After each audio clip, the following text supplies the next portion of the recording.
Today was a day that I knew was going to come, but I was not prepared for this.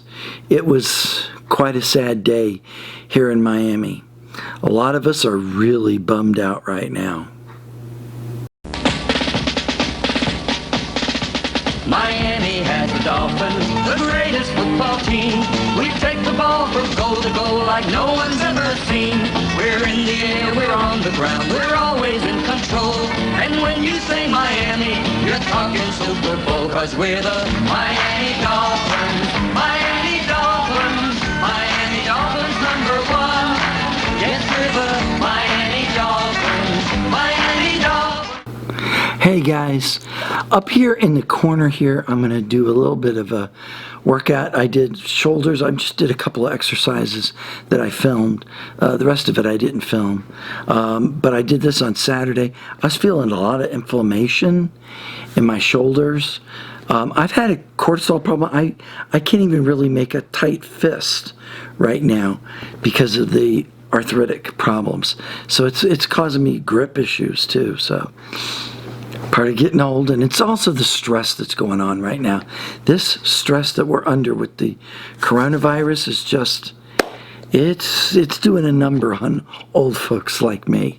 So anyways, there was that. So I'm keeping active. I did some band work that I didn't show, but I'm so unmotivated right now, and then something happened today that just absolutely bummed me out. I mean, it really bummed me out.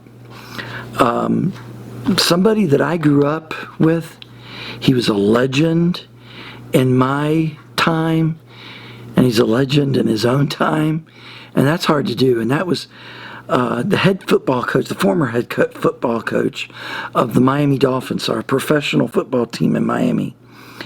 He passed away today at the age of 90. He retired after the 1995 season, in which he was already the winningest coach in NFL history. 33 seasons he coached football. I believe it was 9 years, or no, 7 years in Baltimore, and then 25 years. It's 33. So it's 8 years in Baltimore, 25 years in Miami. So he's a legend. He won 347 games, 328 games in the regular season, and that averages to almost 10 games a season, and 347 wins if you add all the playoff victories on top of that. So quite an impressive feat. Nobody else has got more than 320, and that was George Halas, who he passed up. George Halas was a legendary coach in the 1930s, 40s, and 50s, and he was for the Chicago Bears, and he got, I think it was 320 victories. So Coach Shula's, and it's the kind of person he was. There's never been any kind of scandal ever attached to his name. He was honest to the point of where one time a player came to him and said, "Coach, I found a playbook that was just lying there, and it was a playbook for our opponent this coming week." He gave it to Don Shula, thinking, wow, Shula can use this and we can really win this game easy. Shula gave it right back to him and said, "I don't want to see it. I play and I win because of my own coaching and my players executing the plays that I've given them. I don't want that." Now, anybody that knows Coach Bill Belichick, who we kind of call Belichick, if he had been given that opportunity, I can't say for certainty that he would have given that playbook back. But this is the kind of person that Coach Shula was. He was an example for young people. He was an example for everybody. And I'm really bummed out that he's gone now. I was prepared for it, but not prepared for it to exactly happen today. So Coach Shula, I want to pay tribute to you, sir. You were part of my life. I met you, as I recall, 6 times. It could be 1 or 2 more times. He was always a very humble, very nice guy. He remembered my name, actually, I believe the last 2 times I met him. And I know for certain the last time, he said, "Oh, Kevin." I was like, whoa, he remembered my name. I looked to see if I had a name tag or something. No name tag. He remembered my name.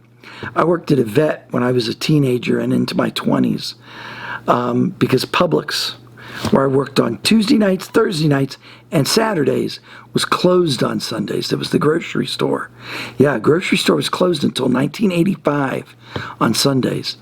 And I had to have another job on Sunday to work. And so I worked at a vet, Bird Road Animal Hospital, here in Miami, in the Westchester area where I live.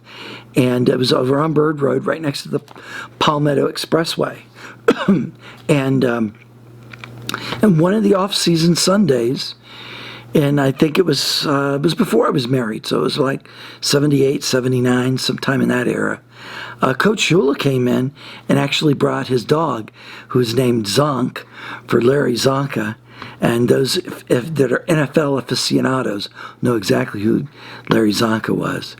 Big Orange is what they called him because he was from University of Syracuse. And he was a great running back. He was a bruising running back, and he would run over people. And it was not unusual for him to have a 120-yard rushing game. So anyways, Coach Shula remembered me when I was sent into the room to collect Zonk, because Zonk needed to have his blood tested, his stool tested, and he was going to have a bath and his nails clipped and, just prettied up. And so I met, that was the last time I met Coach in person. I think I maybe met him at the 1983 Dolphin end of the season banquet, the awards banquet where they give their internal awards to players. I think I spoke to him there and shook his hand, but I can't remember that specifically. But anyways, Coach Shula was humble for such a great man. He was a good person. He was a good Roman Catholic. He attended Mass every day before he went to work, which is a tribute to his religious faith. And I admire that a lot in a gentleman. I have my religious faith, and he had his, and I respect that a lot. Anyways, video went kind of long, but I felt Coach Shula deserved that. And here in the outro, we're going to play that Miami Dolphins fight song. So God bless y'all. Rest in peace, Coach Shoes. We loved you, dude. We here in Miami, we loved you, Coach Shoes. All right.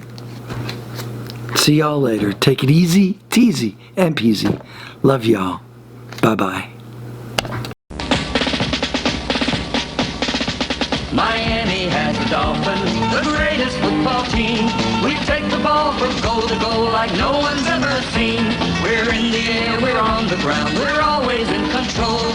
And when you say Miami, you're talking Super Bowl, 'cause we're the Miami Dolphins, Miami Dolphins, Miami Dolphins #1. Yes, we're the Miami Dolphins, Miami Dolphins, Miami Dolphins #1.